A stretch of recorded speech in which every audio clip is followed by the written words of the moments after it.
What's up, guys? McLovin here. I'm doing a reaction battle to Obi-Wan Kenobi and Kakashi Sensei. Wait, right? Obi-Wan, right? Yeah. I'm. Let's hopefully this video goes up because they've been like kicking it off because for copyright and everything like that. This is actually a battle I do like.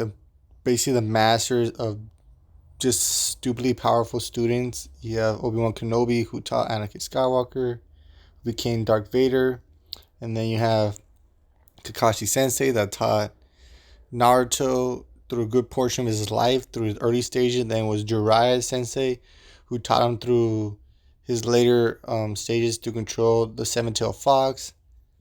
So you're having these really powerful two.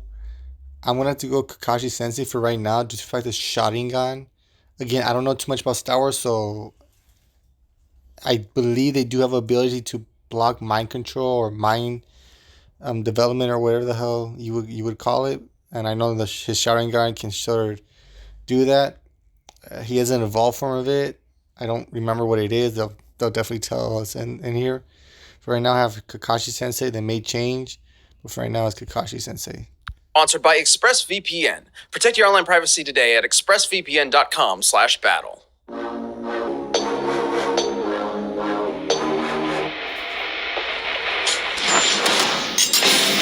Heroes come in many different forms. Some are heroic protectors of justice, and others are the teachers who guide us toward a brighter future. And sometimes they're both, like Obi-Wan Kenobi, the Jedi Master of the Galactic Republic from Star Wars, and Kakashi Hatake, the sixth Hokage of the Hidden Leaf and mentor to Naruto.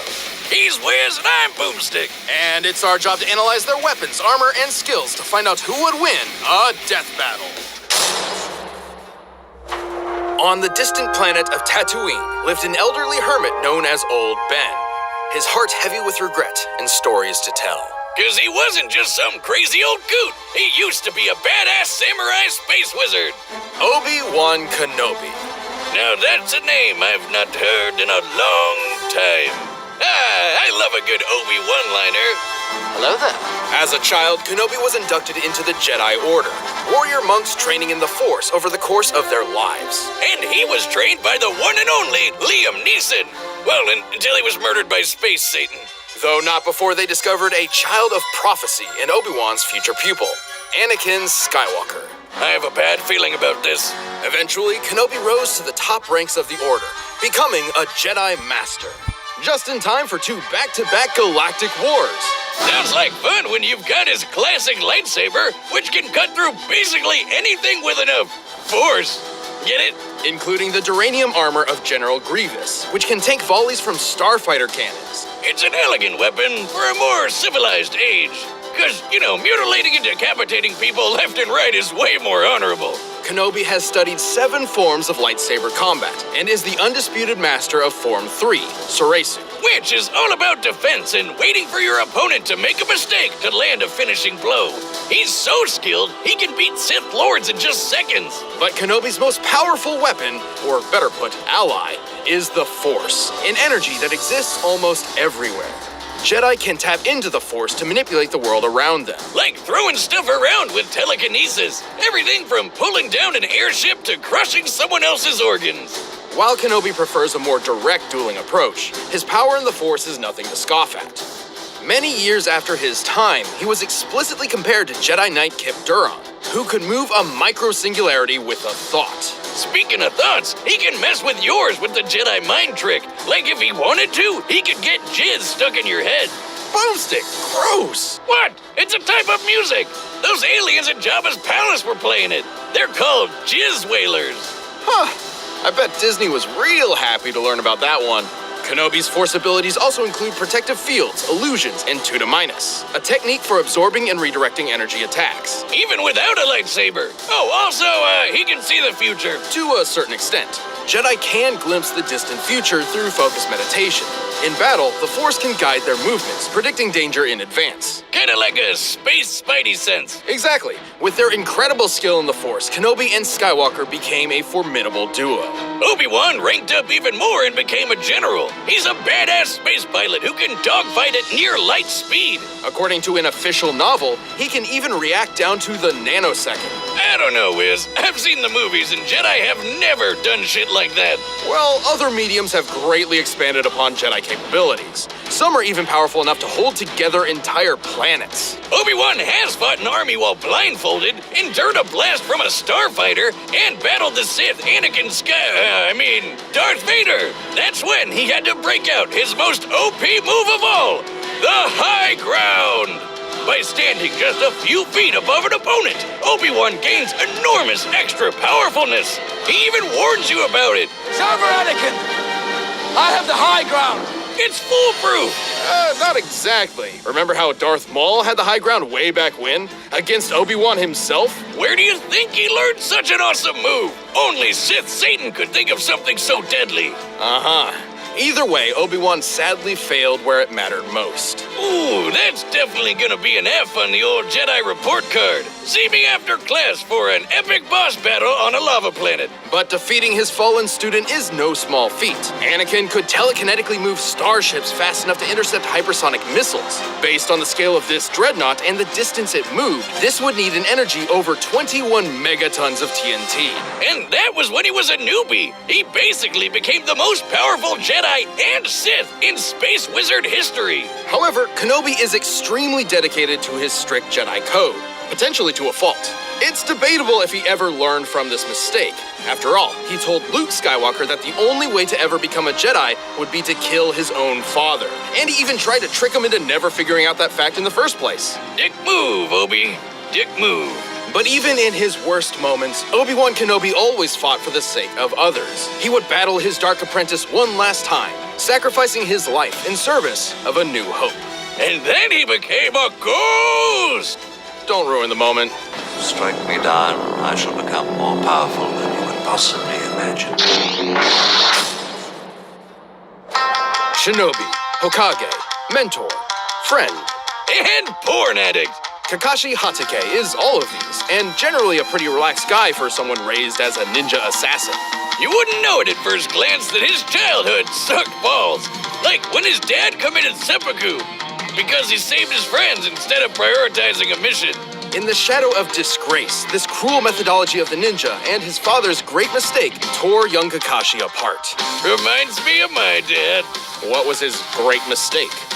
He called it boomstick. Oh. Despite his hardship, Kakashi proved himself a prodigy, becoming a Genin at age 5, a Chunin at age 6, and a Jonin at age 12.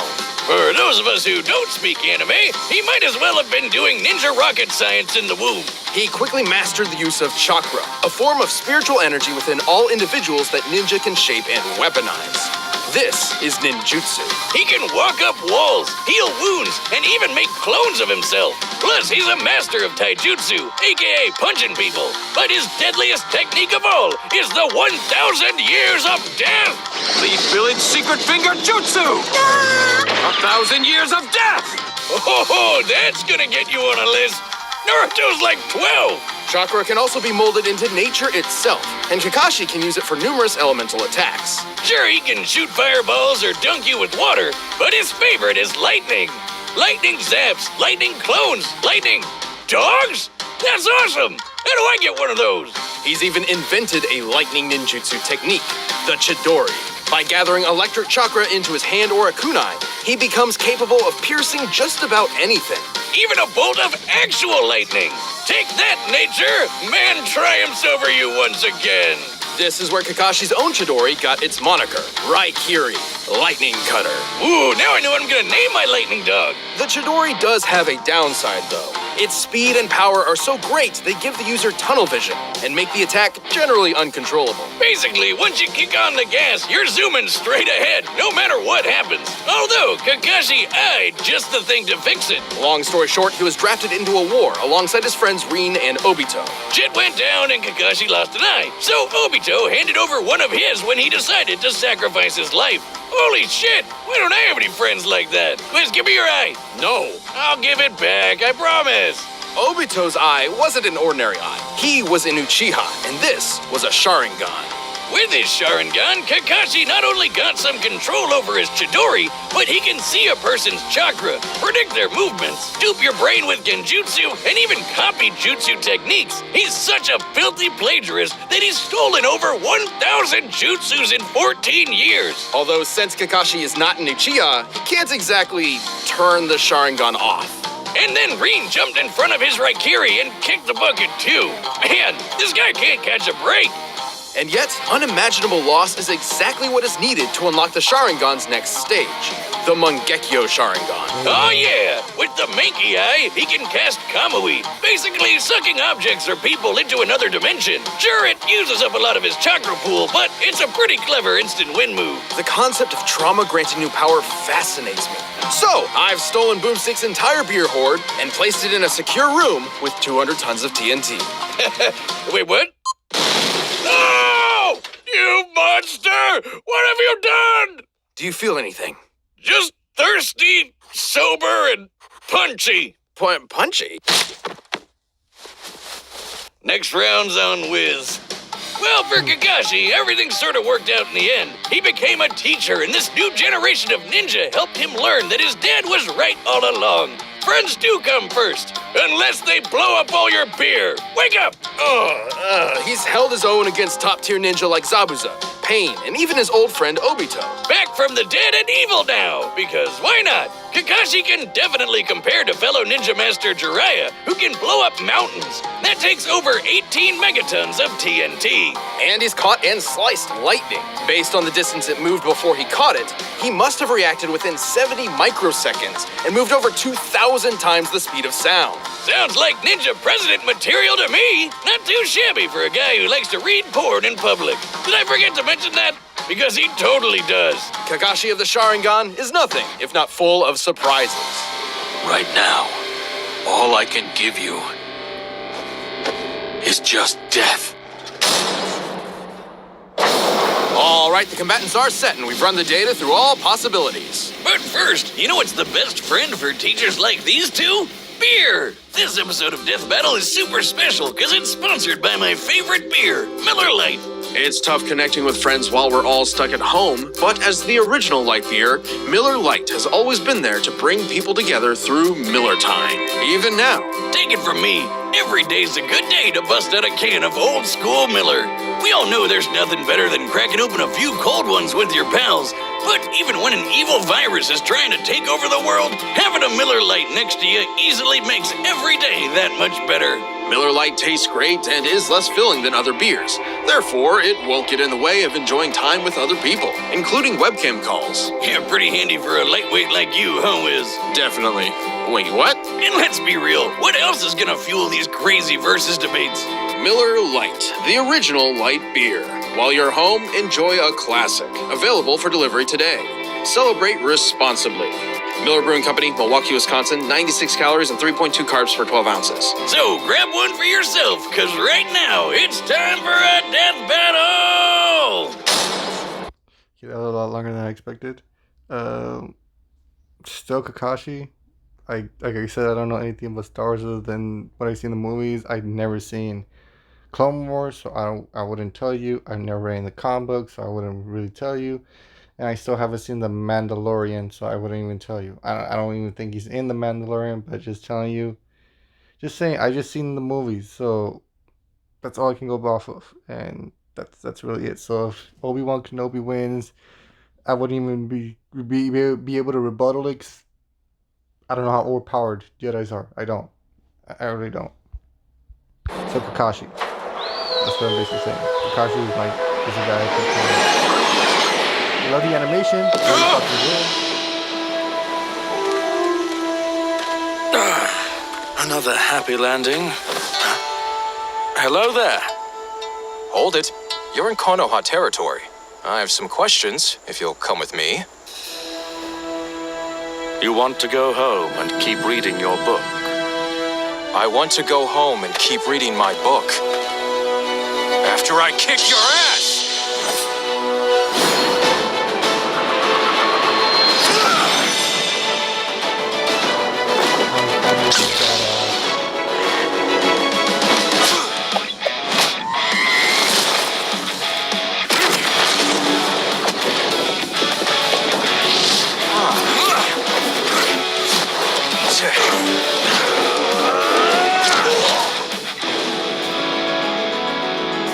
Not enough? Well now, you've fallen for the deadliest stratagem we ninja know. 1,000 years of death. Don't try it. I have the high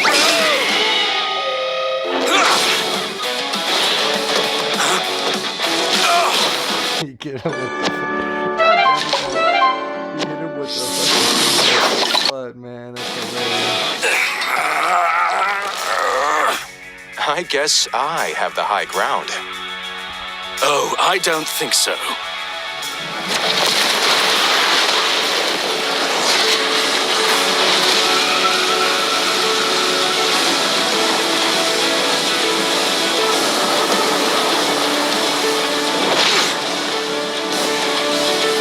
Most impressive. But I see you.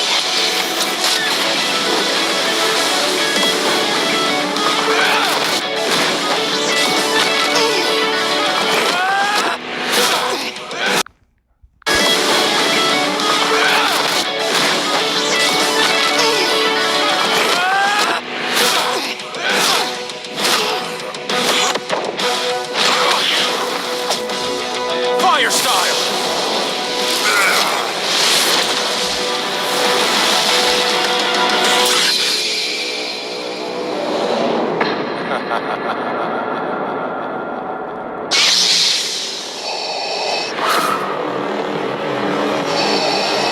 Be mindful of your thoughts, Obi-Wan. They betray you.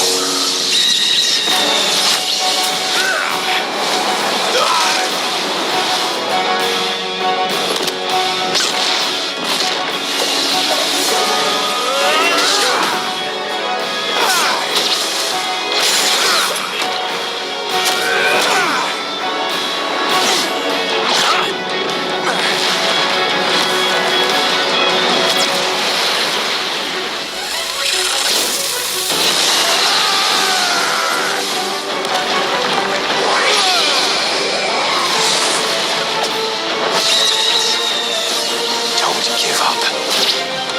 Trust in the Force.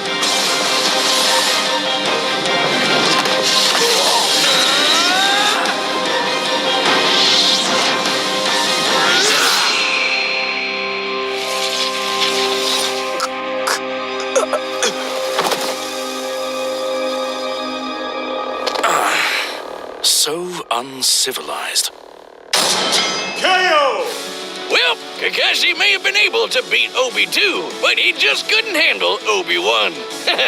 Got him. Kakashi's wide array of moves certainly kept Kenobi on his toes, but the Jedi's arsenal was far more powerful and versatile than you might think. Yeah, like how chakra is an internal life energy with a limited supply, but the Force is external and everywhere. Obi-Wan couldn't exactly run out of it, and Kakashi couldn't copy Force techniques, because, he's using external Force, not internal chakra. Totally different. As for brute power, ninja mountain busting and Anakin's dreadnought telekinesis were fairly comparable. However, Kenobi matched Anakin's force power well after he had become far stronger than that. This is the chosen one we're talking about here. Other Jedi have done some crazy stuff, like throwing a fleet of Star Destroyers out of a solar system in seconds and stopping a whole planet from going kaboom. Oh, and you know how Obi-Wan tore apart Grievous's armor with his bare hands in Revenge of the Sith?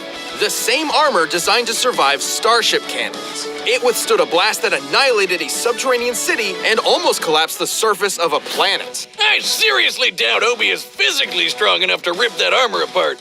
But apparently the Force is. Even Kamui wasn't a reliable option, since Kenobi's reaction speed was nearly 70,000 times faster than Kakashi's. More than quick enough to avoid Kamui, especially with his precognition. But we can hear you shouting in the back. What about Kakashi's dual Mangekyo Sharingan that Obito gave him? And the perfect Susanoo? It's difficult to justify granting those to Kakashi at all, because they aren't really his. He could only use them when Obito's spirit briefly possessed his body. Even if he did, the results probably wouldn't change much. Remember that Kip guy who moved a black hole? Yeah, he was directly compared to Obi-Wan by Luke himself. If we're to take that at face value, this means Kenobi could theoretically call upon the Force to exert nearly 14 petatons of TNT. Way more than what Kakashi was packing. And even Then Obi-Wan could just crush his organs. Shit, man, don't mess around with Jedi. I know it can seem strange to hear about Jedi being this powerful and deadly, but think of it this way. Part of the reason why the Jedi Code is so strict is because of this immense power at their fingertips. The Code tries to keep them, civilized in a way. But when you enter a death battle, throw those morals out the window. We're looking for who wins a no-holds-barred fight to the death. Kakashi had many impressive tools, tricks, and techniques, but Kenobi's brilliant speed, overwhelming force, and greater level of power won this bout. In the end, Obi won. The winner is Obi-Wan Kenobi. From a certain point of view. Hey, thanks for watching this episode of Death Battle. If you want the battle music for yourself, you can get it by clicking the link down below. And if you want to watch more stuff, check the boxes right over there. He's a phantom.